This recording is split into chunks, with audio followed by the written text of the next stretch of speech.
মাছি বাবা এই তাই তো। হ্যালো বন্ধুরা, গুড মর্নিং। তোমরা কেমন আছো? আশা করছি সকলে খুব ভালো আছো, আর আমরাও খুব ভালো আছি। আজ তোমাদের সঙ্গে শেয়ার করব আমাদের রবিবারের মজার একটা সকালের গল্প। এখানে কচুরি খেতে যেয়ে আমরা জড়িয়ে পড়েছিলাম এক দারুণ মাছির যুদ্ধে। রবিবার মানেই আমাদের কাছে শান্তি, একটু বেশি ঘুম, একটু মজার খাওয়া দাওয়া। আর তাই তো সকালবেলা ভাবলাম চলো হেঁটেই চলে যায় পাড়ার সেই পুরনো মিষ্টির দোকানটায়, গরম গরম কচুরি আর আলুর তরকারি খাবো, আর একটু সময় একসাথে কাটাবো। তাই আমরা তিনজনে রওনা দিলাম গাড়ি করে।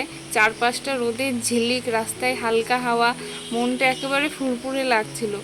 দোকানটায় গিয়ে দেখি ধোয়া ওঠা কচুরি প্লেটে সাজানো, গন্ধে জানো তো মনটা পুরো ভরে যাচ্ছিল। আমি আর বর একেবারেই খেতে বসে পড়লাম। কিন্তু এরপর শুরু হলো মজা। আমাদের ওই ছোট্ট ছেলে কচুরির দিকে তাকে একটা কামড় দিল না, বরং হঠাৎ দেখি ওর টিস্যু হাতে নিয়ে দোকানে ছুটোছুটি করছে। প্রথমে কিছুই বুঝতে পারিনি জানো তো, ভাবলাম হয়তো খেলছে। তারপরে দেখি সে তো খুব সিরিয়াস মুখে বলছে, এই মাছি মাছি বাবা, মাছি মা, মাছি। আমরা তো হাসতে হাসতে দোকানের দাদাটা পর্যন্ত বলছে, ওরে বাবা, একে তো এবার চাকরি দিতে হবে। সে যেদিকে যায় মাছিগুলো যেন বুঝে ফেলে। আর আমাদের ছোট তোজো তখন পুরো মন দিয়ে মাছি মারার মিশনে ব্যস্ত। কচুরি নিয়ে তার কোনো চিন্তাই নেই।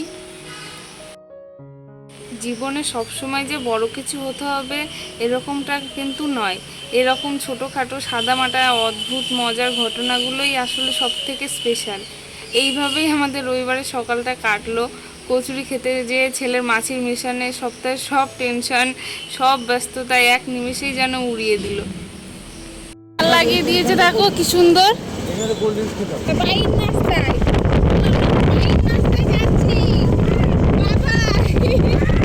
আর ভিডিওটি ভালো লাগলে একটি লাইক করে দিও, আর সাবস্ক্রাইব দিতে ভুলো না। দেখা হবে পরের আরেকটি ব্লগে। ততদিন ভালো থেকো, সুস্থ থেকো, সাবধানে থেকো, হাসি মুখে থেকো।